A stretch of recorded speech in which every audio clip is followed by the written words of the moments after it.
Ini menggambarkan bahwa memang umat Tuhan walaupun dalam kesulitan, tetapi kita tetap bersukacita. Amin. Amin. Iya, terima kasih banyak. Baik, Amin. saya mau mulai dari pekabaran 3 malaikat di akhir zaman. Bahwa umat Tuhan ini dipercayakan dengan satu pekabaran. Pekabaran 3 malaikat. Betul, dunia Kristen semua punya beban untuk memberitakan Injil Kristus. Tetapi gereja Advent ada kekhususan. Itu sebabnya umat Advent ini disebut sebagai the peculiar people. Suatu umat yang sangat khusus, sangat istimewa. Mengapa? Karena kita memberitakan Injil dalam bentuk paket yang lengkap. Boleh jadi Billy Graham sebagai sosok yang paling dikenal di dunia Protestan, dia memberitakan Injil yang menyedot begitu banyak pendengar. Banyak yang menjadi Kristen dari hasil pembenarannya. Dan Tuhan melihat itu suatu pekerjaan yang luar biasa dan Tuhan menghargainya.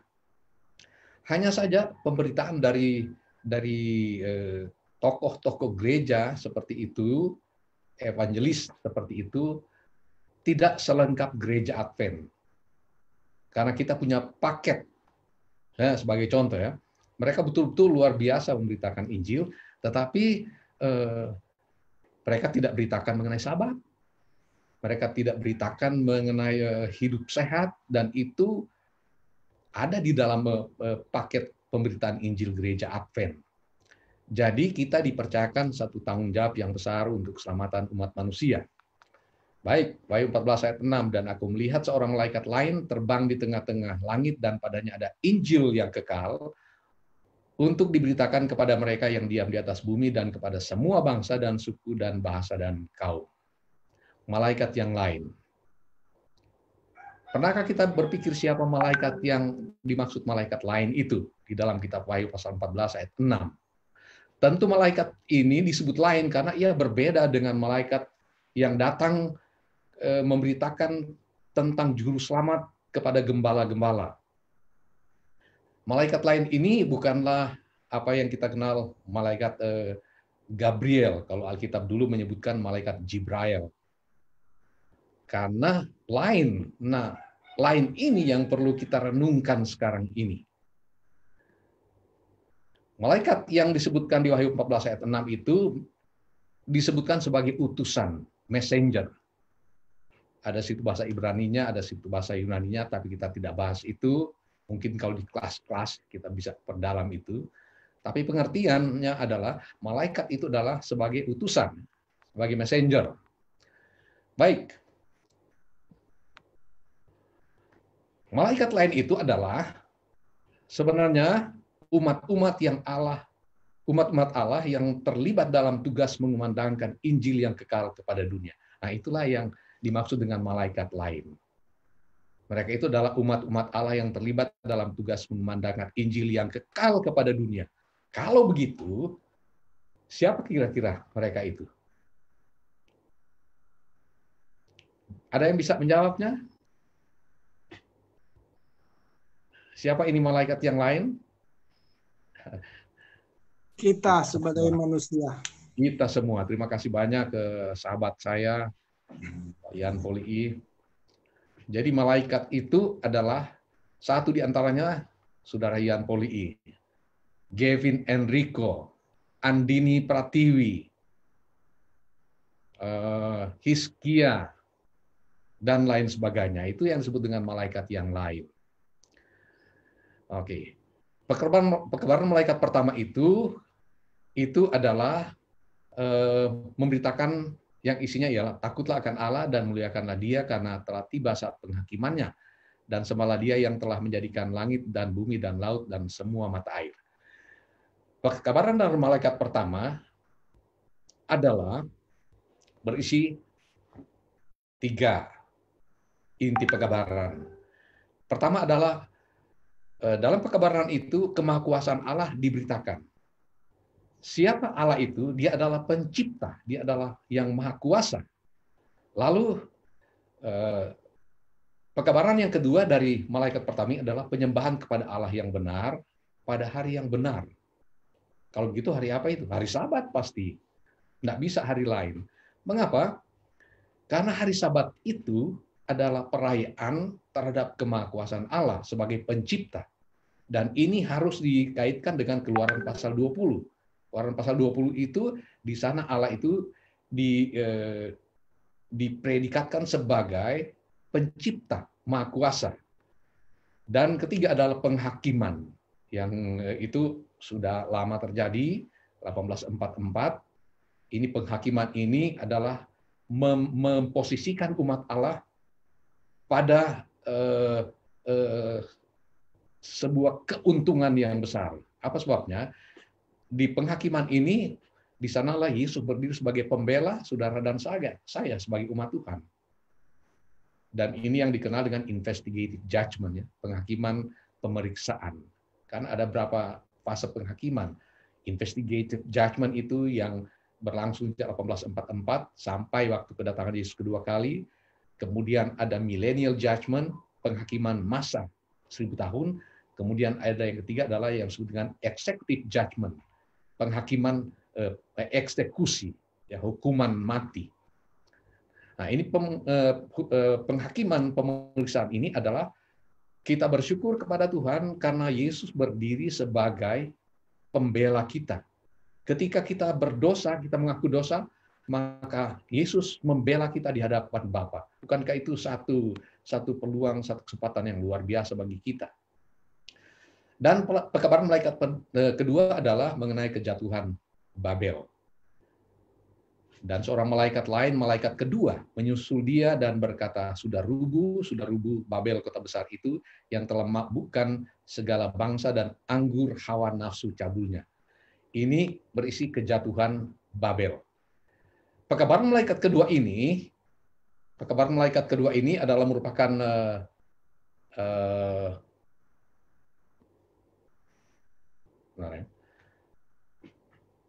pekabaran yang telah dikumandangkan oleh William Miller.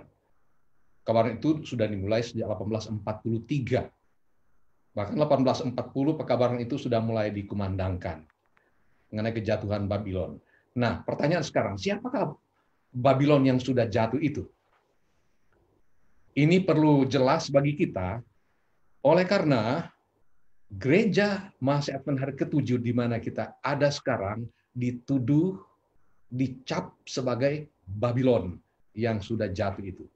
Tapi sebenarnya menurut Bible Commentary, Babylon itu adalah any religious bodies and movements that have fallen away from the truth. Badan-badan dan pergerakan keagamaan yang telah runtuh dari kebenaran. Tadinya mereka masih kuat menghormati kebenaran sejak zaman Martin Luther tahun 1517. 31 Oktober ketika doktrin righteousness by faith itu dipakukan di pintu gereja di Wittenberg, dikumandangkan akan kebenaran yang sejati. Tetapi lama-kelamaan mulai luntur, dan bahkan ketika pengaruh dari tanduk kecil ini, banyak yang terprovokasi akhirnya tidak lagi menghormati akan kebenaran oleh iman, termasuk hari Sabat. Dan mereka mulai meninggalkan kebenaran yang hakiki itu, lalu mereka mengikuti akan ajaran yang bertentangan dengan kebenaran yang disampaikan oleh malaikat ini. Oke, yang berikut, menurut Ellen White, bahwa Babylon yang sudah jatuh itu adalah gereja-gereja yang sudah jatuh. Gereja-gereja yang sudah jatuh. Siegfried Horn dia katakan begini, Babylon yang sudah jatuh itu adalah simbol perlawanan kepada Kristus dan para pengikutnya. Perlawanan terhadap Kristus dan pengikutnya. Dan itu pasti banyak berkaitan dengan doktrin-doktrin yang sangat khusus yang kita kenal sebagai doktrin-doktrin pilar. Doktrin utama dari gereja, hari Sabat, hukum, hidup sehat, Ka'bah. Nah, itu diserang, dihantam habis-habisan. Siapa mereka itu yang menghantam? Adalah Babylon yang sudah jatuh itu. Mari kita datang kepada yang berikut, ialah perintah untuk keluar dari Babylon. Wahyu 18 ayat 4, keluarlah daripadanya, hai kaumku, supaya jangan kamu terbabit di dalam dosa-dosanya, dan jangan kamu sama kena segala balanya. Saya suka mengambil dari Alkitab terjemahan lama ini. Makanya, kalau saudara lihat ada huruf J itu dibaca Y, karena itu huruf yang dulu. DJ itu jangan, kalau sekarang cuma satu huruf J. Jadi Alkitab yang terjemahan dulu itu tahun 1668 itu menggunakan ejaan yang lama. Kita sekarang menggunakan EYD, ejaan yang disempurnakan. Saya suka mengutip dari yang lama oleh karena di situ ada kata keluarlah daripadanya. Keluarlah daripadanya. Dari mana? Dari Babylon. Siapa yang harus keluar? Umatku. Di sini disebut kaumku. Kaumku, bangsaku. Yang saya bilang tadi itu adalah peculiar people. Umat yang sangat khusus. Mengapa perlu keluar? Supaya jangan terbabit di dalam dosa-dosa yang ada di Babylon yang sudah jatuh itu. Oke, kita terus ya.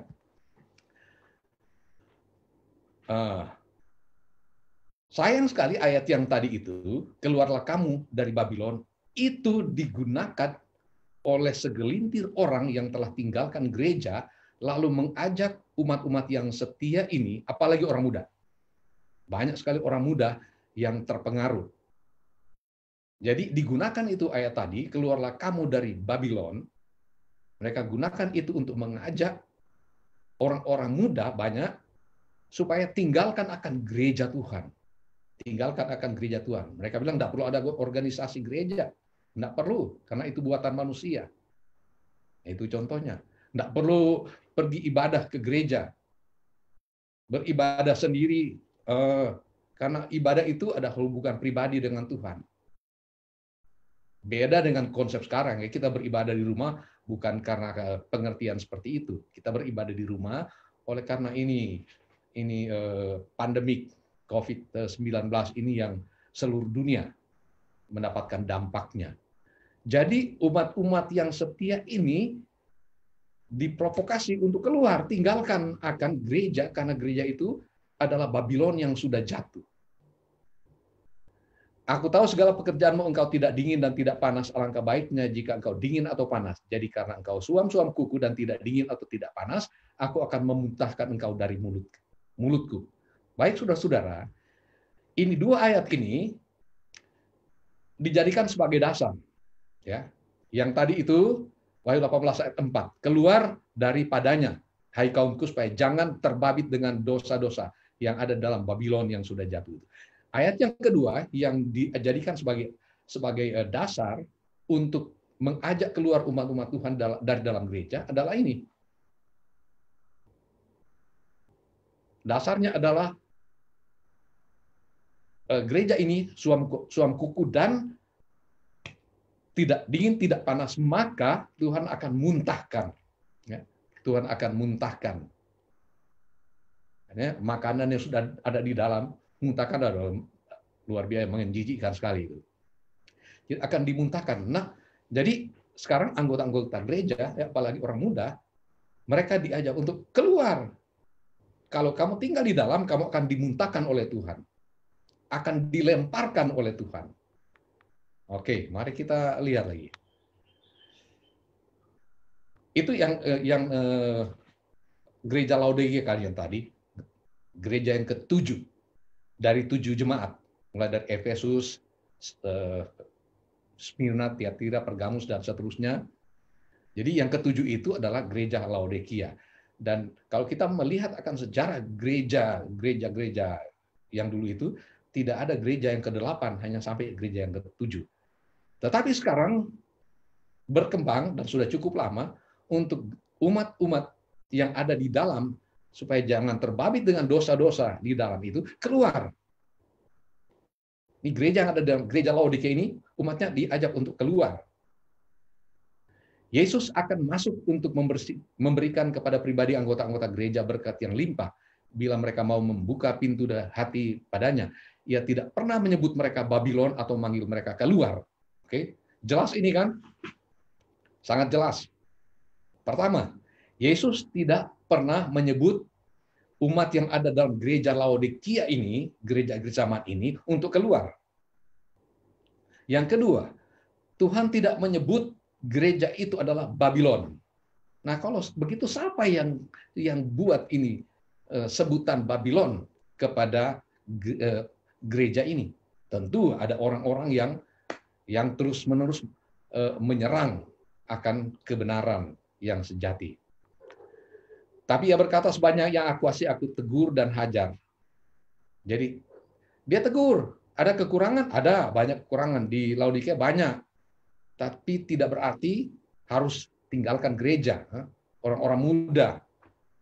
Karena banyak orang muda yang terpengaruh. Oke. Ada satu surat yang ditujukan kepada Caldwell. Dia seorang anggota gereja di Amerika. Surat itu dibuat oleh Ellen White tanggal 7 Juli 1893. Bunyi surat itu begini. Tuhan tidak memberitakan kepadamu suatu pekabaran untuk menyebut Masih Advent hari ke-7 itu Babylon dan memanggil umat Allah keluar daripadanya. Tuhan telah memberikan terang kepada saya untuk menolak pekabaran seperti itu. Ini jelas sekali Ellen White kasih tahu. Kenapa? Oleh karena Saudara Caldwell ini adalah salah satu anggota gereja yang mulai menyerang akan gereja Tuhan yang di mana Tuhan itu, gereja ini menjadi tumpuan perhatian Tuhan. Gereja ini adalah biji mata Tuhan. Itu sebabnya Ellen White kasih nasihat kepadanya bahwa Tuhan tidak berikan kepada engkau, Caldwell, pekabaran untuk menyebut Masih Advent hari ke-7 itu sebagai Babylon. Jadi saudara-saudara, sekarang kita mengerti bahwa kalau ada nada-nada di luar yang mendengukan bahwa gereja Masih Advent hari ke-7 itu adalah Babylon, maka kepada mereka juga surat ini ditujukan oleh Ellen White. Baik, pengertian yang ketiga dari Babylon. Babylon itu sebenarnya adalah denominasi gereja tertentu. Kita sudah ketahui tadi bahwa Babylon yang sudah jatuh itu bukanlah gereja Masih Advent hari ke-7. Surat yang ditulis lanjutan dari surat tadi kepada Caldwell bunyinya begini. Babylon adalah denominasi gereja-gereja yang telah jatuh. Babylon mengupayakan doktrin-doktrin beracun, anggur kesalahan. Anggur kesalahan ini terbuat dari doktrin-doktrin yang salah, seperti kebakaran jiwa. Saya stop sampai di sini. Pertanyaan sekarang. Apakah gereja kita sekarang mengajarkan kebakaran jiwa? Nanti orang mati itu, dia tidak mati. Dia tetap hidup. Dia tetap hidup. Kebakaran jiwa. Jadi dia tidak mati sebenarnya. Apakah gereja Advent ajarkan itu? Tidak kan? Gereja Advent tidak pernah mengajarkan itu. Kita tidak mengatakan bahwa orang yang mati, dia masih hidup. Rohnya melayang-layang. Nanti pada malam ketiga dia akan datang kembali ke rumah, walaupun dia sudah dikubur. Malam ketiga dia datang. Doktrin kebakaran jiwa adalah doktrin yang diajarkan oleh gereja Roma Katolik, contohnya. Yang berikut adalah penyiksaan kekal bagi orang-orang jahat. Ini doktrin-doktrin beracun semua ini. Penyiksaan kekal bagi orang-orang jahat. Kita tidak percaya bahwa orang-orang jahat itu disiksa tidak pernah ada akhirnya. Mungkin mereka berpikir begini. Di dalam Yudas pasal 1 ayat 7, Yudas pasal 1 ayat 7 disebutkan bahwa Sodom dan Gomora dibinasakan dengan api yang kekal karena kejahatan mereka.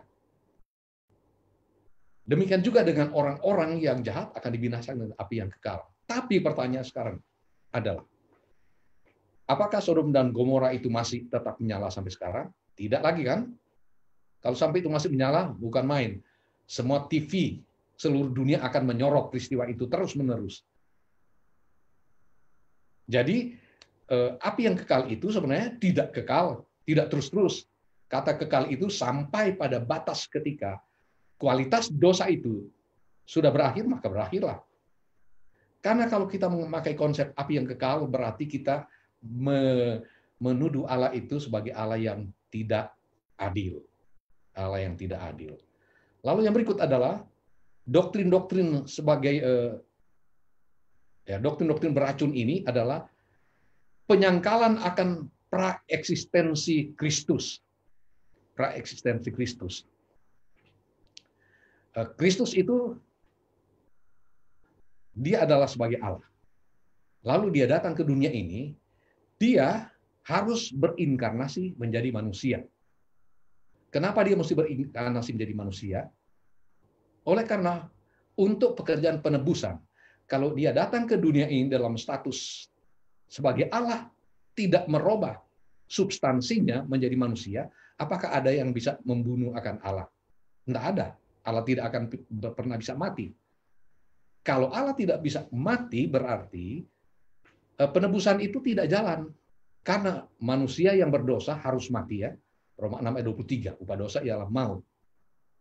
Nah, kalau manusia mati itu, mereka mati. Tapi harus ditebus. Harus ditebus. Penebusan ini membutuhkan kematian. Syukur kepada Kristus yang menawarkan diri rela untuk mati menebus akan manusia. Tapi masalahnya sekarang dia Allah. Dia adalah divine, dia Allah. Bagaimana dia mau mati kalau dia Allah? Supaya dia bisa mati, dia harus berinkarnasi jadi manusia. Ketika dia berinkarnasi jadi manusia lewat rahim dari Maria, hanya meminjam rahim manusia untuk proses inkarnasi oleh karena rencana penebusan, maka ketika dia sudah menjadi manusia, dia bisa mati. Dia ditampar, dia merasa sakit. Dia ditombak, dia mati. Karena dia sudah menjelma menjadi manusia. Baik.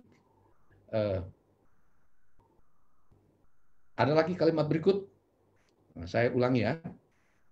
Penyiksaan kekal bagi orang-orang jahat, penyangkalan akan praeksistensi Kristus mendahului kelahirannya di Bethlehem, dan menyokong serta meninggikan hari pertama. Pertanyaan sekarang, apakah gereja kita mengakui hari pertama sebagai hari ibadah? Tidak kan? Tidak.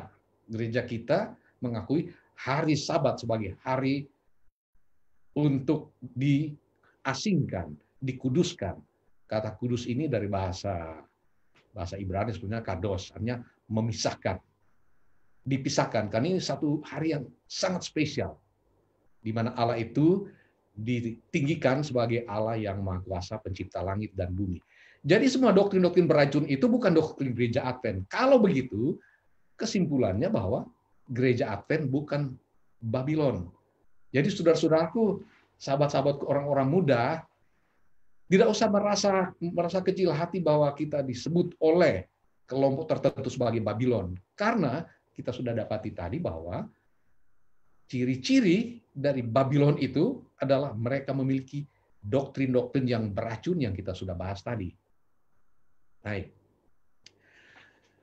Nubuatan tentang kejatuhan Babylon menemui penggenapannya ketika sebagian besar aliran Protestan meninggalkan kemurnian dan kebenaran Injil itu. Tadinya mereka masih tinggikan akan Injil itu.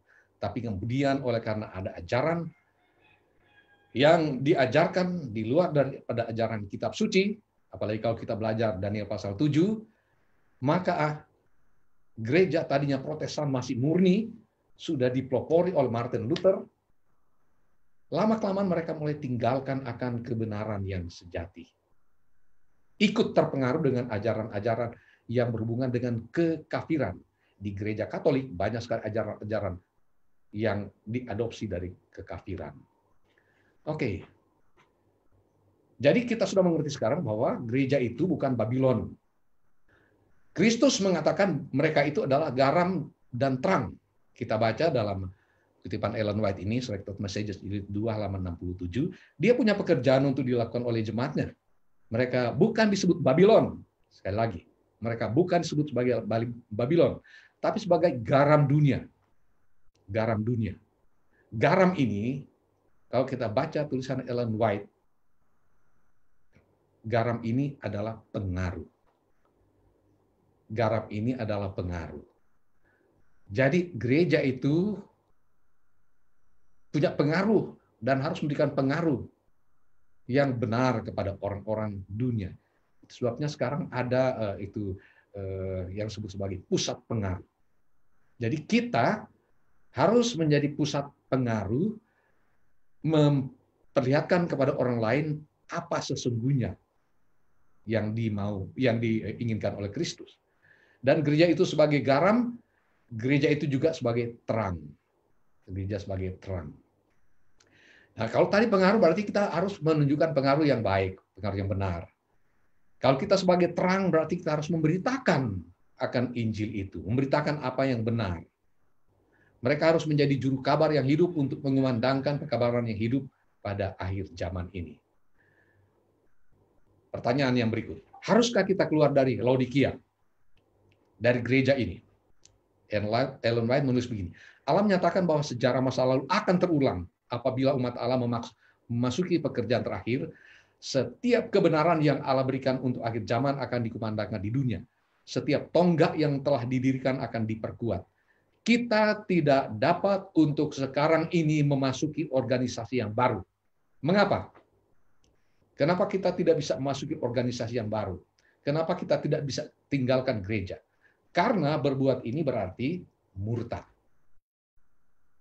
Ya, kalau sudah murtad apalagi? Sudah hilang itu. Dan cara satu-satunya balik kembali. Mereka yang sudah terpisah dari persekutuan umat Tuhan ini oleh karena mungkin keliru menafsir akan kebenaran ini, mungkin karena pengaruh teman-teman, pengaruh orang lain, jalan satu-satunya adalah kembali. Dan Tuhan tidak pernah menolak mereka yang mau kembali kepada Tuhan. Tuhan terima kembali selagi masih ada kesempatan. Oke, mari kita lihat. Kita hidup dalam satu dunia di mana kekristenan telah terpecah. Dan sekarang ini jumlah denominasi Kristen di seluruh dunia kira-kira ada 25.000 denominasi. 800 diantaranya ada di Amerika Serikat. Jadi paling banyak lumayan banyaknya di Amerika Serikat. Banyak denominasi. Saya tidak tahu kemana semua ini yang tinggalkan gereja ini. Kami ada bentuk kelompok Pekan Doa 95 dengan pendeta misa yang digagas oleh Carmen Sepang dan teman-temannya. Jadi tujuan daripada kelompok ini adalah mau mengembalikan mereka yang dibaptis pada waktu pendeta misa bikin KKR Pekan Doa di Unclub tahun 1995 bulan April, ada 35 yang dibaptiskan. 35. Dan itu satu rekor. Tidak pernah terjadi sebelumnya dan tidak pernah lagi terjadi sesudah itu. Itu satu-satunya pekan doa yang betul-betul dianggap sebagai penuaian jiwa yang luar biasa.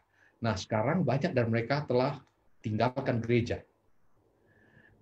Grup ini yang dibentuk baru 2 pekan yang lalu, tujuannya adalah untuk menjangkau mereka ini. Ada yang kembali ke gerejanya, ada yang pergi ke gereja lain. Ada yang mungkin tidak gereja lain, tapi tidak pernah lagi datang ke gereja. Mereka ini mau dijangkau.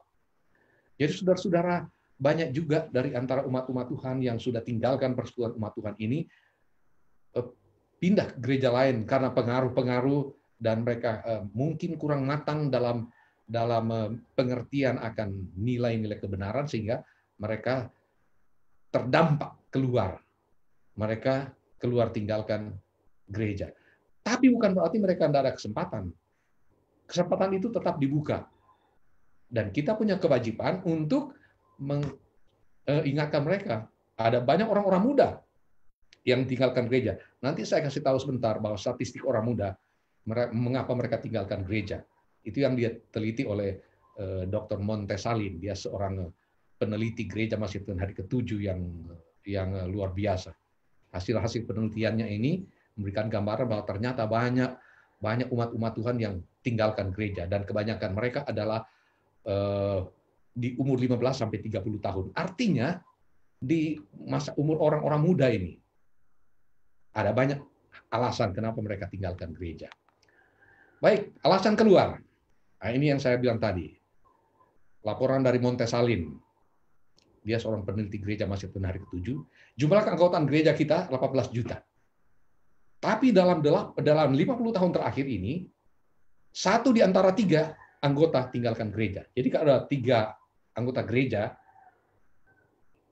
1 tinggalkan persekutuan umat Tuhan. Kalau ada 3 yang dibaptis, ini rata-rata ya.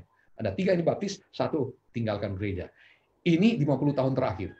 Jadi setiap 100 orang, di antara 100 orang itu ada 43 yang tinggalkan gereja. Dan mereka itu berumur 15 sampai 30 tahun. Luar biasa ini. Alasan kenapa mereka tinggalkan gereja. Teens and 20-somethings. Jadi umur yang belasan tahun sampai umur 20-an, mereka tinggalkan gereja karena pengertian, pengalaman kekristenan yang sangat dangkal. Artinya mereka kurang pegangan yang kuat di dalam gereja. Itu sebabnya, saudara-saudara, kita ini jangan asal-asal baptis.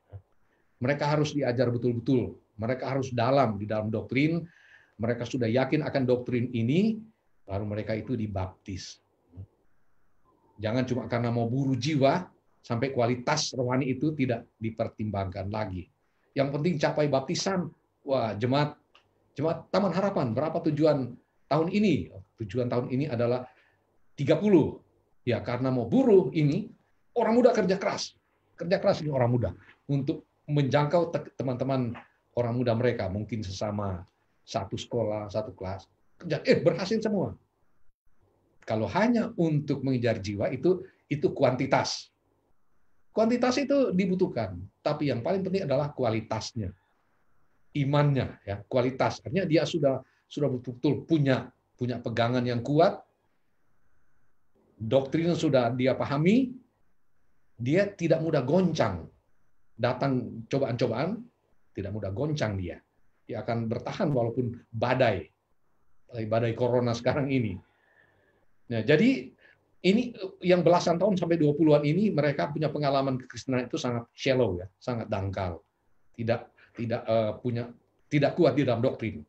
Lalu gereja merasa tidak bersahabat kepada mereka yang berjuang dengan macam-macam kebimbangan. Ada yang bimbang tentang mungkin, dia punya masa depan bagaimana. Dia sekolah di sekolah yang bukan Advent. Gereja harus melangkur. Ya. Itu sebabnya saya anjurkan orang-orang muda, kalau ada sahabat-sahabat kita yang sekolah di bukan sekolah Advent, rangkul terus mereka, karena mereka itu bisa menjadi labil iman kalau tidak dirangkul. Jadi ciptakan persahabatan yang kuat. Dan saya tahu kalau di Taman Harapan ini persekutuan umat-umat Advent, orang-orang muda ini sangat kuat. Tapi sorry, bukan cuma orang muda, orang tua juga. Mungkin ada sesama kantor. Mungkin ada sahabat kita yang kerja yang masih terganggu dengan hari Sabat. Ini mereka itu bergumul, mereka berjuang. Kita doakan terus, kita rangkul terus mereka. Lalu yang ketiga adalah the church seems to overprotective. Kayaknya gereja ini terlalu sudah keterlaluan melindungi akan anggotanya dengan macam-macam aturan yang kamu harus begini, kalau tidak begini kamu tidak boleh ini, tidak boleh itu. Ya, terlalu overprotective. Tidak boleh ke sana, tidak boleh ke sini. Mereka tidak merasakan sebuah kebebasan untuk merangkul sesama orang-orang muda. Lalu yang berikut adalah ini masalah-masalah pribadi, pengalaman-pengalaman, mungkin karena pekerjaan, mungkin karena sosial ekonomi. Saya punya pengalaman banyak di sini. Saya melihat bahkan ada yang masih punya kaitan kekeluargaan dengan saya, tinggalkan akan persekutuan umat Tuhan dalam gereja Masjid Menara ke-7, berpindah ke gereja yang juga beribadah pada hari Sabat. Hanya saja tidak lagi dalam persekutuan gereja Masjid Menara ke-7. Mengapa? Dalam kondisi seperti itu, dalam kesulitan, datanglah bala bantuan kepada mereka, kasih bantuan ini, bantuan itu. Dan akhirnya mereka terpikat, lalu mereka begitu cepat membuat keputusan, langsung beralih. Sayang sekali.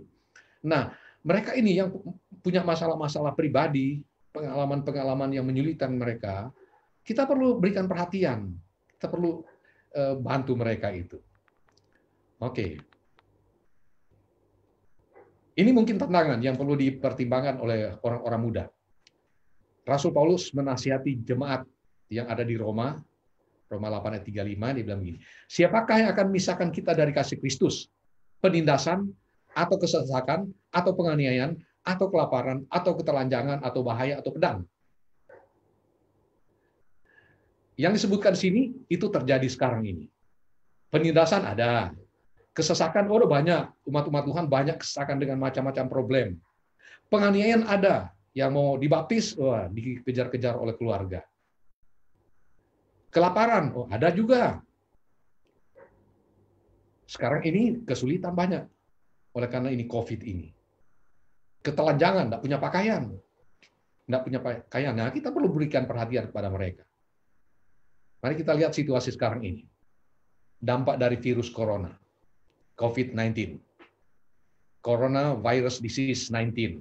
Karena COVID ini, virus ini, mulai didengungkan sejak tahun 2019 yang lalu, tahun yang silam.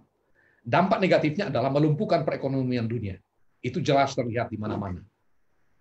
Bahkan Menteri Perencanaan Pembangunan Nasional dan Kepala Bappenas Suharto Monarva, dia jelaskan bahwa tingkat pengangguran diproyeksi akan meningkat 4 sampai 5,5 juta tahun ini. Ini diprediksi tahun lalu. Dan tahun ini akan terjadi seperti itu. Dan diprediksi tahun depan bisa tembus sampai 12,7 juta penganggur. Saudara-saudara, akibat dari COVID ini kan banyak kehilangan pekerjaan, banyak yang dirumahkan. Luar biasa. Restoran-restoran banyak ditutup, hotel-hotel ditutup, mal-mal ditutup. Syukurlah kalau saya dengar di Jakarta sudah mulai dibuka. Tapi di Manado ini diumumkan sampai tanggal 1 akan dibuka itu mal. Pada waktu tanggal 1 orang beramai-ramai mau cari itu mal. Tapi ternyata mal itu belum jadi dibuka karena ada pertimbangan dari wali kota. Ada yang tinggalkan Tuhan karena susah, kehilangan sumber hidup. Ketika ada bantuan datang dari gereja yang lain, ia langsung tinggalkan persekutuan umat Tuhan. Moga-moga ini tidak terjadi selama COVID-19 ini. Tapi kalau sampai ini terjadi, artinya apa yang kita mesti buat? Sahabat-sahabatku orang muda, rangkulah mereka itu yang dalam kesulitan. Banyak dari alumni dari kita punya sekolah, mungkin ada yang tamat SMA, tidak bisa terus ke perguruan tinggi, mereka cari pekerjaan. Sudah 1 tahun belum dapat, 2 tahun belum dapat. Bahkan ada mahasiswa-mahasiswa yang tamat, belum juga dapat pekerjaan. Makanya kita coba aktifkan ini ikatan alumni, supaya bisa melihat akan anak-anak muda ini yang habis hampir ya 5, 6, 70 juta habis untuk selesaikan pendidikan S1. Waktu tamat tidak dapat pekerjaan karena apa? Masalah hari Sabat. Apalagi sekarang. Ini nanti kita ada penamatan bulan September, tapi kelihatannya di plan ini penamatan virtual. Nah, ada banyak ratusan yang akan ditamatkan. Setelah mereka tamat, lalu dalam situasi masih seperti sekarang ini, COVID masih merajalela, saya khawatir mayoritas dari mereka tidak bisa dapat pekerjaan. Jadi penganggur. Nah, dalam situasi sekarang ini, bagaimana? Saudara-saudara, peran Anda sebagai orang-orang muda. Ya, orang Manado bilang, tolong lia-lia akan siapa dorang. Kasih-kasih akan jalan keluar. Kalau mereka belum punya tempat tinggal, biar dorang menumpang dulu, ya. Menumpang dulu di rumah Anda. Karena kalau tidak, bayangkan, itu akan lebih membuat mereka stres. Dan bisa saja sampai ambil kesimpulan. Pernah dulu ada satu mahasiswa, ketemu dengan salah satu dosen yang sudah meninggal, berapa tahun yang lalu dosen itu. Lalu waktu berkunjung ke Jakarta, ketemu dengan satu alumni ini, bekas mahasiswa UNRWA. Lalu tanya kerja di mana? Dia sebutkan. Tapi kenapa tidak muncul hari Sabat? Ya, Sir, saya kerja hari Sabat. Habis, Sir, bagaimana? Sir, saya punya lutut ini sudah 2 tahun, sudah mau terkupas.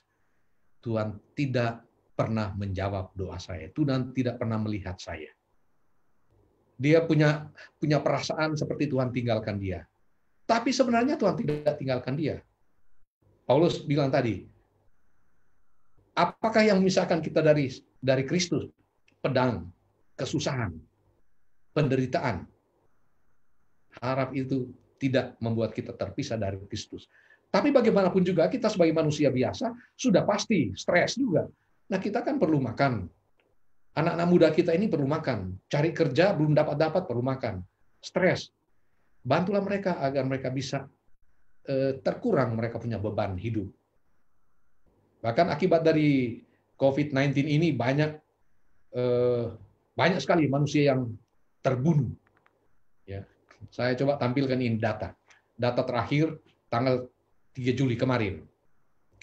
Ahmad Yuryanto selaku juru bicara penanganan COVID-19 ini dia bilang begini, ya, ini data-datanya.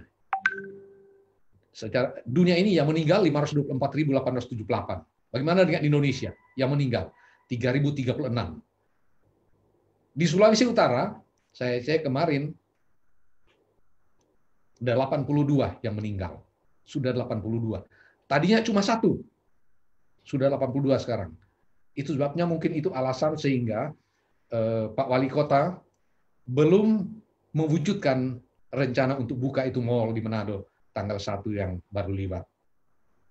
Ya, mudah-mudahan minggu berikut.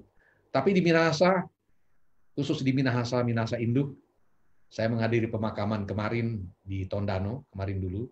Satu mahasiswa filsafat, dia meninggal oleh karena jantung bawaan sejak kecil, jantungnya bocor, dan dia oleh perjuangan dan iman orang tua, mereka berdoa, Tuhan kasih kesempatan pada kami untuk memberikan kasih sayang kepada anak kami, kasih kesempatan kepada kami untuk mendidik anak kami. Itu dia baru berapa bulan waktu baru 1-2 tahun waktu dia dilahirkan. Dia bergumul dengan jantung ini. Dan Tuhan perpanjang umur, selesai SMP, SMA, masuk Unclub, masuk jurusan kependetaan. Tapi kemarin dulu dia dikuburkan. Orang tua begitu gelisah. Lalu di situ camat Tondano Selatan, karena mahasiswa ini tempatnya di Tonsaru, Tondano Selatan.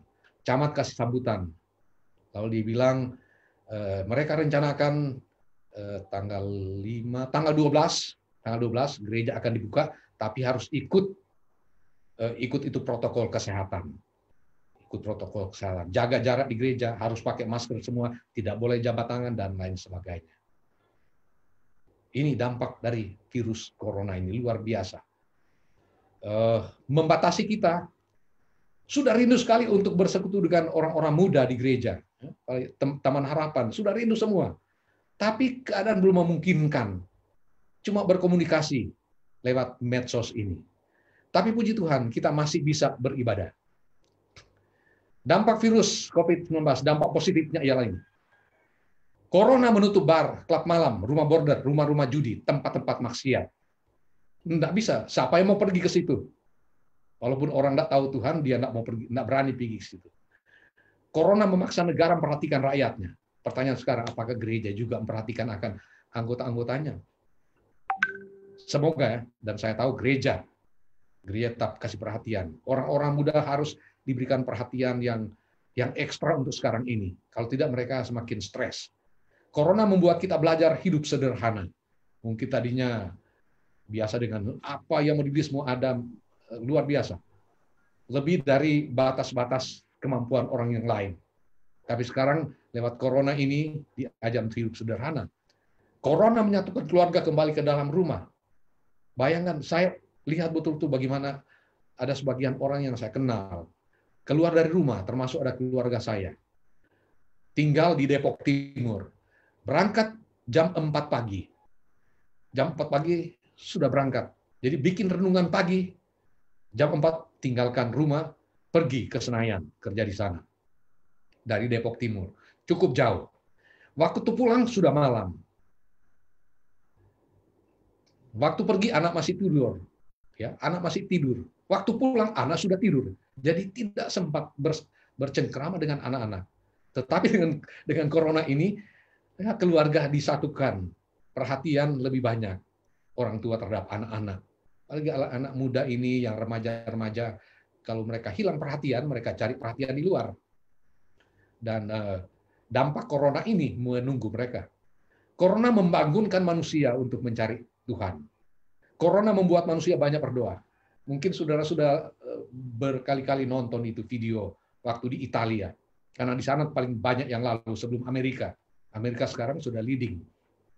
Di Italia, karena mereka melihat bahwa luar biasa ini, akhirnya orang-orang tidak tahan, mereka turun ke jalan dan berdoa, memohon pengampunan. Memohon pengampunan. Mungkin tadinya mereka masih tidak mempedulikan gereja, tapi sekarang karena corona, semua turun ke jalan untuk berdoa, berteriak kepada Tuhan, forgive our sins. Ampuni dosa-dosa kami. Kementerian Agama bahkan pernah menggelar doa kebangsaan dan kemanusiaan pada Kamis 14 Mei yang lalu. Digelar bertepatan dengan Hari Doa Sedunia dan dihadiri oleh Presiden Jokowi dan Wakil Presiden Ma'ruf Amin. Lihat ini bagaimana perhatian pemerintah karena COVID-19 ini. Tapi begini saudara-saudara, ketika kita menghadapi akan situasi sekarang ini, apakah kita mau lebih dekat dengan Tuhan? Apakah anak muda lebih dekat dengan Tuhan? Apakah anak muda masih tetap aktif memberitakan pekabaran 3 malaikat sebagai malaikat-malaikat yang lain, kan? Di dalam kitab Wahyu pasal 6, pasal 14 ayat 6 dan ayat 7 tadi. Kita sudah melihat bahwa umat Tuhan ini adalah malaikat yang lain yang mengumandangkan Injil yang kekal kepada dunia. Lalu kita ada di dalam persekutuan umat Tuhan. Jangan pernah tinggalkan akan gereja Tuhan. Karena Ellen White sudah bilang, tinggalkan akan gereja Tuhan artinya murtad. Media sosial online menjadi sangat efektif sebagai sarana pemberitaan firman oleh berbagai denominasi di seluruh dunia. Lalu penyebaran Injil terbuka lebar. Nah, hati-hati di sini. Di sini kesempatan ketika sudah terbuka, bahkan dari kampung-kampung sekarang memberitakan firman Tuhan. Nah, di sini kesempatan ada penyusup-penyusup untuk menyusupkan akan doktrin-doktrin yang bisa menjadi racun dalam pikiran orang-orang muda. Karena terbuka semua. Siapa yang harus filter itu? Pribadi yang harus filter. Kemudian gereja harus filter itu. Anak-anak muda paling banyak bermain di dunia maya ini, mereka harus diberikan kekuatan kepada mereka. Tidak boleh tidak boleh ditekan-tekan. Kasih mereka kesempatan untuk kembangkan akan keterampilan mereka, pengetahuan mereka, dan dorong mereka untuk memberitakan Injil dalam keadaan situasi corona sekarang ini. Nah, saya mau datang kepada maksud saya yang tadi ialah begini. Kadang-kadang peluang-peluang ini dijadikan oleh pihak-pihak tertentu untuk memasukkan doktrin-doktrin menggoyang akan iman orang-orang muda. Itu sebabnya saya anjurkan pelihara iman itu. Saling doakan satu dengan yang lain. Bagus di gereja, bagus orang muda kalau bikin daftar doa. Doa hari ini kita doakan ini. Berikut doakan ini. Dan semua orang muda kalau berdoa. Sedangkan satu orang berdoa, Tuhan dengar, apalagi banyak orang muda mendoakan masalah-masalah. Tuhan pasti akan mengabulkan dalam situasi seperti ini.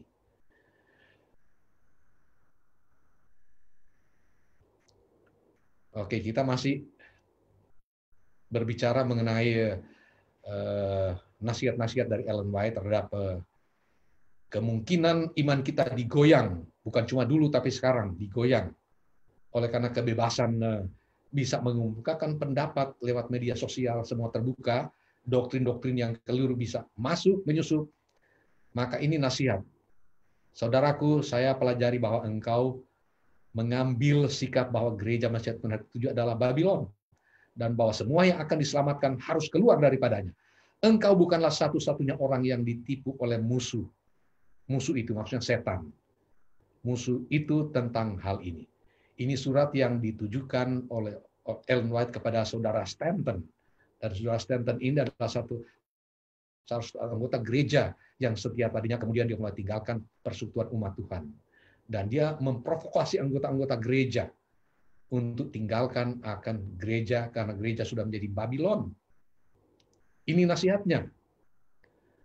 Saudaraku, saya pelajari bahwa engkau mengambil sikap bahwa gereja Masjid Tuhan Hari Ketujuh adalah Babylon, dan bahwa semua yang akan diselamatkan harus keluar daripadanya. Engkau bukanlah satu-satunya orang yang ditipu. Masih ada yang lain kalau begitu. Jadi ini masih merupakan nasihat Ellen White. Dalam 40 tahun terakhir ini 1893 Ellen White bilang. Dalam 40 tahun terakhir ini, satu demi satu telah bermunculan, menyatakan mereka mengklaim bahwa Tuhan telah mengutusnya dengan pekabaran yang sama. Tapi saya mau katakan bahwa pekabaran yang engkau kumandangkan adalah salah satu ajaran palsu yang dirancang setan untuk menciptakan kebingungan di dalam gereja. Saudaraku, maksudnya saudara Stanton, engkau sudah pasti berada di jalur yang salah. Ini nasihat Ellen White. Makanya dia himbau supaya renungkan nasihat ini. Kembalilah. Karena bukan cuma engkau yang jadi korban. Ada juga yang lain yang jadi korban. Sekarang ini, di Indonesia, ada sekian banyak yang menjadi korban pengaruh-pengaruh ajaran-ajaran yang keliru. Nah, kita harus lindungi mereka ini. Orang-orang muda harus dilindungi. Apa yang dilakukan oleh penipu itu? Akan didapati bahwa mereka yang membawa pekabaran-pekabaran palsu ini tidak ada kejujuran dan hormat. Mereka menipu orang-orang dan mencampur aduk kepalsuan dengan kesaksian dari Nyonya White, lalu menggunakan namanya untuk menguatkan pengaruh pekerjaan mereka. Nyonya White sendiri mengutip orang ketiga, dia sendiri, tapi dia sebut dirinya Nyonya White. Mereka menipu orang-orang dan mencampur aduk kepalsuan dengan kesaksian dari Nyonya White. Dengan kata lain, kalau itu dari dia, sebenarnya dia akan bilang, mereka menipu orang-orang dan mencampur aduk kepalsuan dengan kesaksian dari saya, lalu menggunakan nama saya untuk menguatkan pengaruh pekerjaan mereka. Itu bahasa sederhananya. Tapi dia menggunakan third person singular, orang ketiga tunggal, untuk mengamarkan akan bahaya mencampur adukan kepalsuan dan kesaksian. Mereka memilah-milah dari kesaksian roh nubuat yang mereka yakin sedemikian rupa untuk menopang pendirian mereka. Saya lanjut ke kalimat yang di bawah. Mereka salah interpretasikan dan salah menerapkan apa yang Allah berikan kepada gereja. Jadi apa yang terjadi sekarang ini adalah memilah-milah. Apa yang dipilah, semua kutipan tanpa melihat konteks langsung diangkat begitu saja untuk menopang, jadikan sebagai argumen untuk menyerang akan gereja. Nah, hati-hati ini. Hati-hati. Itu sebabnya anak-anak muda yang banyak kali menjadi sasaran, saya menganjurkan, kalau ada undangan